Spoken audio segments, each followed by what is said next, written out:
ကုန်ကျစရိတ်အရမ်းမများဘဲနဲ့အချိန်ကုန်လူပင်ပန်းလည်းသက်သာပြီးတော့မှထိထိရောက်ရောက်နဲ့လေ့လာလို့ရမယ်စလုပ်လို့ရမယ်နည်းလမ်းလေးတစ်ခုဒီနေ့ပြပြပေးချင်တယ်ဆိုတော့ဒါကတော့ online ပေါ်ကနေလေ့လာတာပဲဖြစ်ပါတယ်ဆိုတော့ဒီနောက်ပိုင်းမှာပေါ့နော် online ကနေပြီးတော့ class တွေရောဒီ one on one ပေါ့နော်တဦးချင်းသင်လို့ရတဲ့ဟာမျိုးတွေရောများစွာအကြောင်းသားတွေလည်းရှိနေပါတယ်ဆိုတော့အဲ့လိုဟာမျိုးလေးတွေရွေးချယ်ပြီးတက်ရောက်လို့ရှိရင်တော့ဒါကိုယ့်အတွက်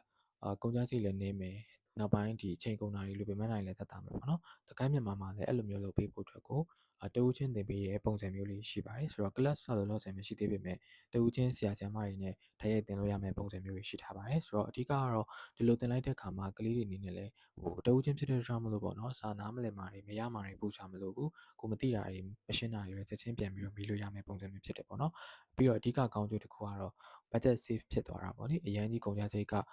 အိမ်ခေါ်တင်တာတော့မများတော့ဘဲနဲ့ online ကနေသင်တဲ့ဖြစ်တဲ့ကြောင့်မလို့ကုန်ကျစရိတ်ကလည်းနည်းနည်းသက်သာသွားမှာဖြစ်ပါတယ်ဆိုတော့ဒါကြောင့်မလို့မိဘပဲဖြစ်ကျောင်းသားဖြစ်ဖြစ်ဒီလိုမျိုး online ကနေတစ်စင်ဆရာဆရာမတွေနဲ့ချိတ်ဆက်ပြီးတော့မှသင်ယူခြင်းနဲ့ဆိုလို့ရှိရင်တကိုင်းမြန်မာမှာအချိန်မီလာရောက်ဆက်သွယ်မိမယ်လို့လည်းရပါတယ်